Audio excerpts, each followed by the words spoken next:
Imagine a time before smartphones, before the internet, before personal computers were even a thing. It was in this era, the 1950s, that the seeds of the video game industry were sown. The world was still reeling from a global conflict, and technology was advancing at a breakneck pace. Transistors were replacing bulky vacuum tubes, paving the way for smaller, more powerful machines.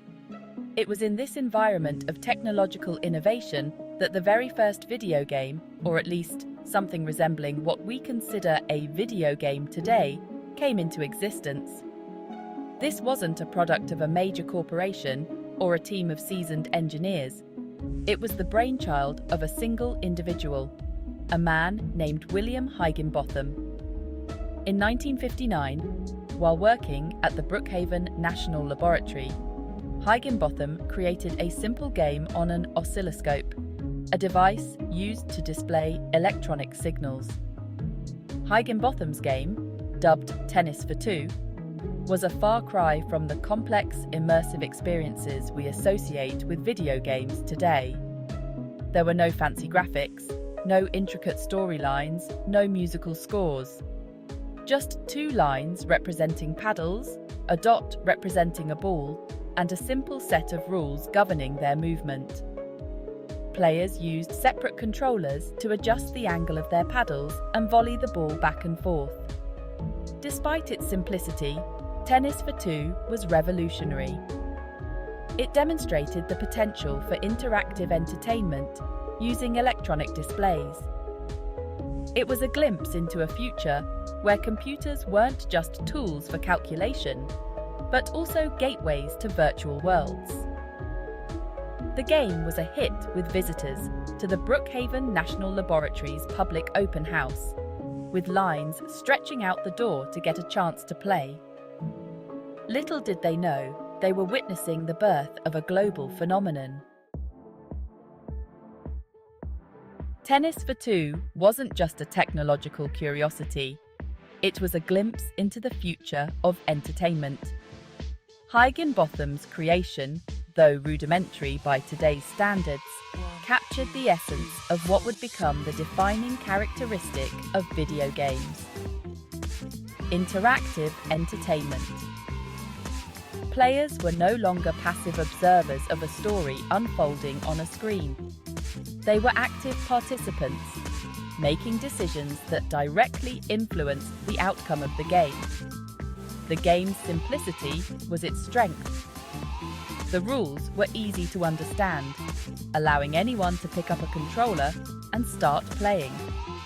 The objective was clear: outmaneuver your opponent and score points by landing the ball on their side of the court. This intuitive gameplay, combined with the novelty of the technology, made Tennis for Two an instant sensation. It's important to note that Higinbotham never patented his creation.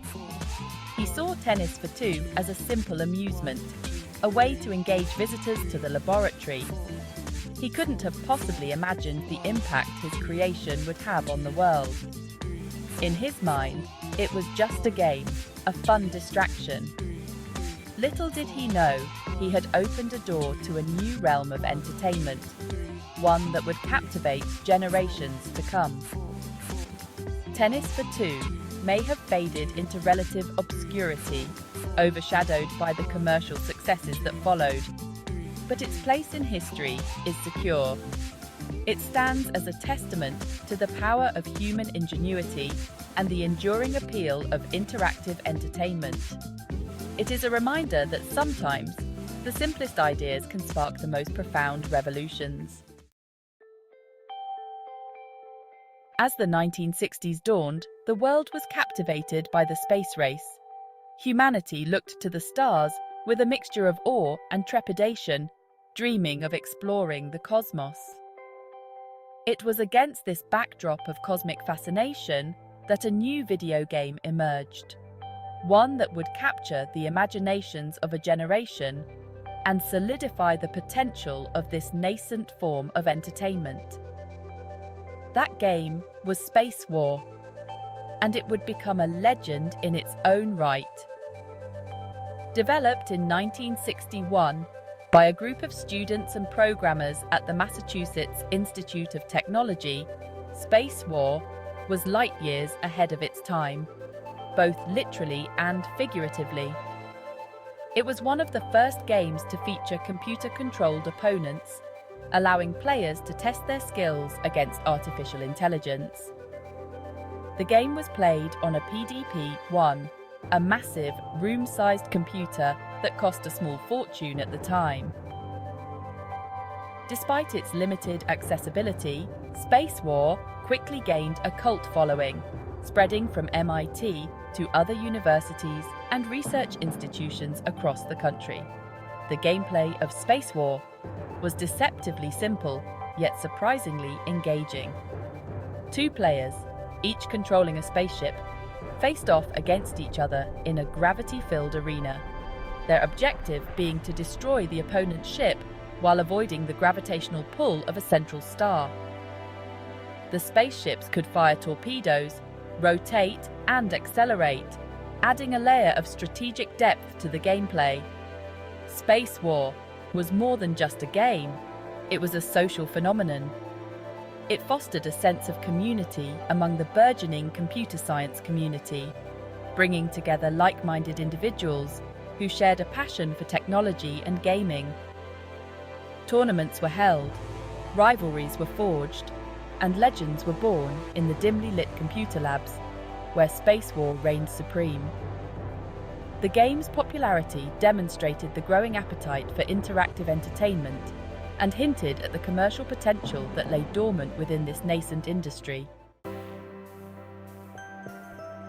Section 4. The Odyssey begins. Home consoles take flight.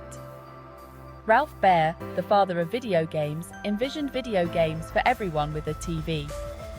In 1966, at Sanders Associates, Baer began creating a device for interactive TV games. After years of work, Baer completed the brown box prototype. Magnavox licensed it, releasing the first home console, the Odyssey, in 1972.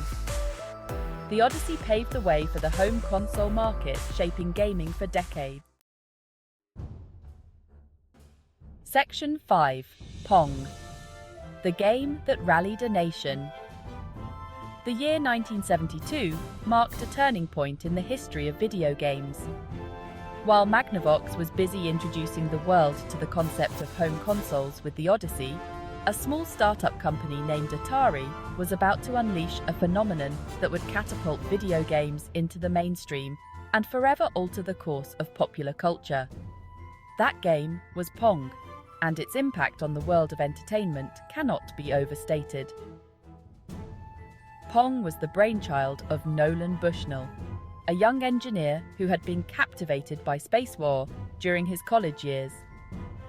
Bushnell, along with fellow engineer Ted Dabney, set out to create a simplified, commercially viable version of Spacewar that could be played in arcades.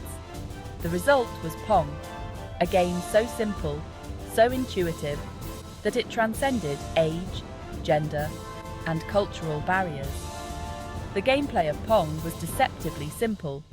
2 players controlled paddles on opposite sides of the screen, their objective being to hit a ball back and forth, much like a game of table tennis.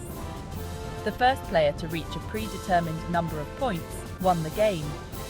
Despite its simplicity, Pong was incredibly addictive. The fast-paced gameplay, the satisfying sound of the ball hitting the paddles, and the competitive element made it an instant hit in arcades across the country. The success of Pong was nothing short of phenomenal. Arcade owners couldn't keep up with the demand as people lined up, often for hours, to get their chance to play. The game's popularity transcended the confines of arcades, permeating popular culture and becoming a household name. Pong wasn't just a game, it was a cultural phenomenon that introduced millions of people to the world of video games and laid the foundation for the arcade craze that would sweep the nation in the years to come.